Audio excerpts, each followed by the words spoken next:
So, welcome all of you. Today, I am starting with the two series at a time. First, that is the annual lecture series on environmental law, and second, the lecture series on the contract law. And in this contract law, today I will be talking on the important aspects relating to offer. So, first lecture of the contract series I will be sharing, that is lectures on contract law on the particularly development of the particular law.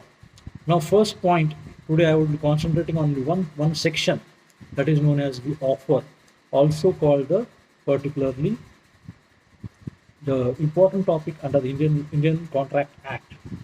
Now, as you all know, the Indian Contract Act has been implemented in the year 1872. Here, in the first topic, there are few points relating to the particular aspects. Say, for example, definitions under the law. The first, very most definition that is everyone should know is that regarding promise. Promise, or what you call the person who make when a person to whom the promise is made signifies the assent thereto, the proposal is said to be accepted. So first important definition is the promise. Second one is the promisor. Promisor means the person who is making the promise. That is called the promisor. And the third one is the important time here. It is the third definition is regarding the reciprocal promises. So the reciprocal promises means that type of promises which you are understanding with relation to the consideration. So consideration is here one of the important aspects relating to the law of contract. Now students, here you must also know that two, three things are very important for making a contract. So first important thing is the intention. What intention you have to make the particular contract. So intention is also one of the important aspects.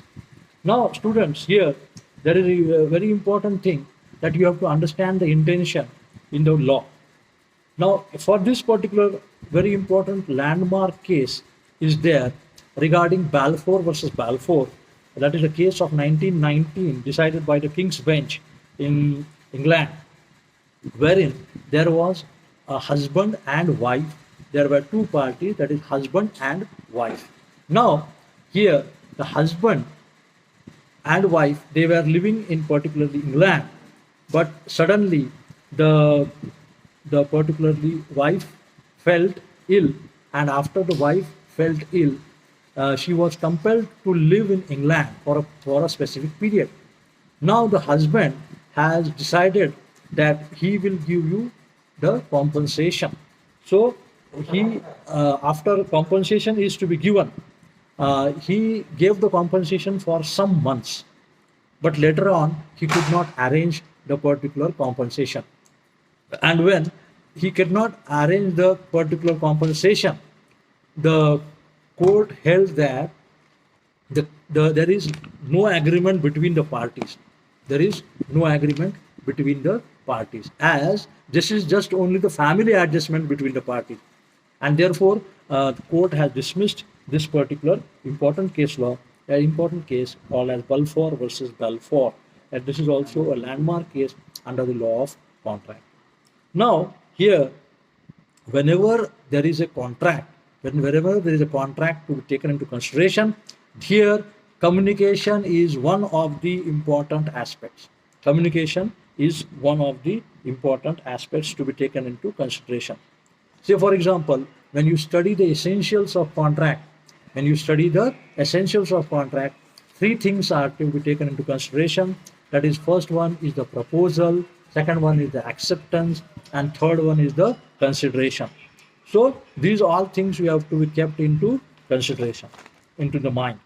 So therefore, next point today I would like to tell you upon the contract, that there are two types of contract. There are two types of contracts. First one is the general contract, and second one is the particularly specific contract. So whenever the contract is made, whenever the contract is made, whenever the contract is made, the contract when it is given to a public at large, whenever the contract is made and that contract is made at a public at large, then that is called as the general offer. That is meant as the general offer. And second one is the specific offer when a contract is made with a particular person, with a particular individual. So this you have to keep in mind that there are two types of contract. One is specific offer and the second one is the general offer. Now in this aspect also there are two important aspects relating to the particular aspect. Say for example, the important case law here is Carroll versus Carbolic Smoke Ball Company. Now, in this particular case, what happened? In this particular case, there was a medicine preparation. There was a medicinal preparation made by the company called the smoke ball, which was there for the treatment of one disease known as influenza. And when this smoke ball was prepared, it was prepared and advertisement was given that even if the persons who are taking this medicine has been occurred by the particular disease, then that will be the company will be held liable and the compensation will be given immediately. The compensation will be given immediately. So it is very important that the things are to be taken into that particular aspect. Now students, here very importantly is that the company was having a sincere affair, sincerity. To show their sincerity, they also deposited 1,000 pounds. But after taking the smoke ball, after taking the medicine also, then also the person was infected with influenza, and the lady Carroll has brought the case in the court of law asking for the compensation. Asking for the compensation. Here it is very important that the judgment given by the House of Lords, it was that the Carroll company said that the judgment was given in the favor of the particularly Carroll, and the company was held to be liable. So this is the second important case regarding the general offer. This is a landmark case coming under this particular aspect. Now third and very important point here is that the persons who are called for the offer. Now there are several examples called for the offer. These examples, say for example, an advertisement given for a house to let. This is also called the particular invitation to offer. The example, there are several examples regarding invitation to offer.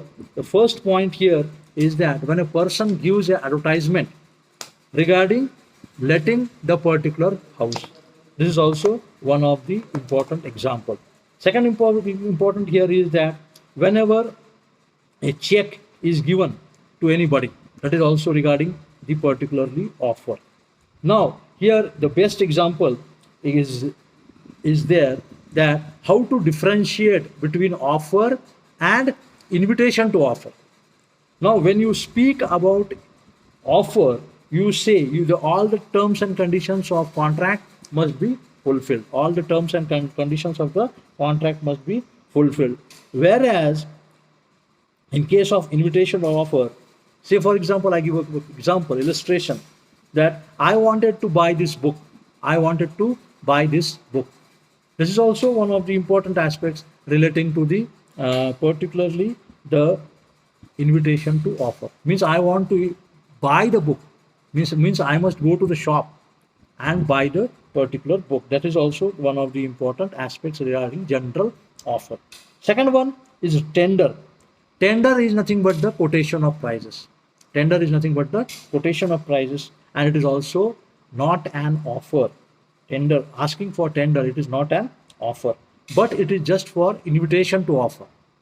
So when you are inviting somebody, when you are inviting somebody, it is coming under the invitation to offer. So these all points you have to keep in mind regarding the study of the particular aspects.